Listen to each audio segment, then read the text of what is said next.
your body is the vehicle itself. And so what I used to think was that I could just get inspired and, do a lot of work and it'd be okay. Or every now and then eat something healthy and it'd be okay. But the issue with that thought process was that the very physiology that actually moves the entire thing, actually like on a momentary basis, makes the decisions, makes the physical actions, has to connect the neurons, has to have the emotional state to perform. If that body is not in equilibrium, or at least attempting to be a little bit better than the shittier habits that we have, we're not going to be able to do the very most. The issue is usually time. And what I've realized is that a lot of people have the same conception of what it means to be physically healthy. So meaning that a lot of people equate going to the gym as being physically healthy. And I just wanted to break that conception a little bit, because I think that's the major roadblock here, right? You don't need to go to the gym to be physically healthy. In fact, going to the gym does not guarantee that you're going to be physically healthy either. What is going to guarantee that you'll be physically healthy is starting to identify yourself as a person who is physically healthy. And the issue with identity is that it doesn't really work. You can't really fool yourself. The issue with identity is that your body and your soul needs repetitions in order to genuinely believe that an identity is true. So if you want to identify as someone that's physically healthy, right, get yourself a yoga mat and put it into a place where you're actually going to use the damn thing and start stretching or something, right? Every now and then. Now, my recommendation for anyone that identifies as anything is always try your very hardest to have more reps over the course of the week to start with. Meaning, sit on that yoga mat and do some stretches at least 3 days a week. And the reason that I'm going with the physical first is because what I've noticed is that when we start working out, when we start moving, we start doing things, the food and nutrition come along. It's kind of this natural thing. So when I started, and I'm still basically starting, I said to myself, I need to do something physical every single day. That could be a jumping jack, it could be a pull-up, it could be one curl. It really doesn't matter. But the idea behind it was not that I'm gonna be this super ripped dude. The idea behind it is that I want to be able to identify honestly as a healthy, physically healthy person.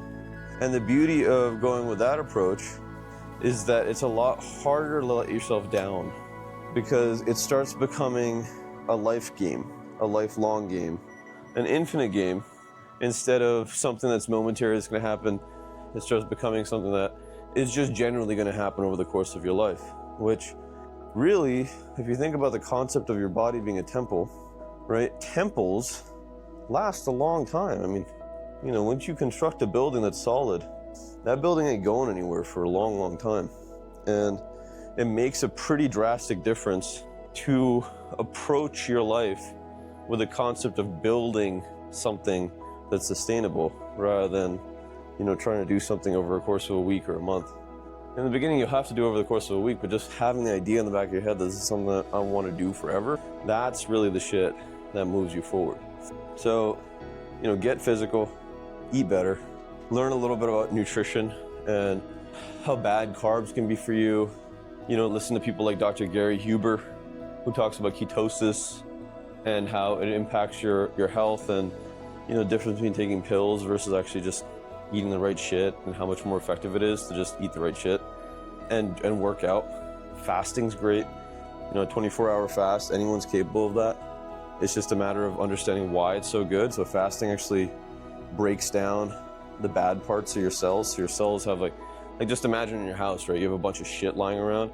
Imagine every month you would go through and just get all the shit cleaned up out of your house. Like, wouldn't your brain just function better because your house is cleaner? So it's kind of that concept for the cells. And if your cells are healthier, every single individual cell in your body, you're gonna have more energy too. And then hydrogen and your gut health is super important. And the only consistency that they had because they couldn't, I mean, even the relationships weren't all that great. All the relationships were, it was the gut health, the health of the microbiome of the gut. We were, for 30,000 years, we've been eating, you know, fats from animals, proteins from animals, and fiber that grows out of the ground. Why is it that 70% of our children's diets are like processed, ultra-processed foods? Stay away from the canned foods, you know, go and get some proper groceries. It's gonna make a drastic difference, and I promise you it compounds over time, especially for those of you that are like older. As it turns out, the amount of protein that we have, the amount of muscle that we have, directly impacts how prone we are to get sick and stay sick. Because the proteins really are your amino acid bank. So whenever your body is in a state of shock or in pain, or there's something weird going on, it's going to need amino acids to heal itself. So that's why the vast majority of old people that haven't worked out are really sickly, because they don't have the protein in their actual body that can help them in severe situations. If you identify as someone that's healthy or physically healthy, this is the greatest bank account you could ever have in your life, because it literally increases the quality of your life by like 1,000-fold. So actualize your potential catalyst. This world needs you.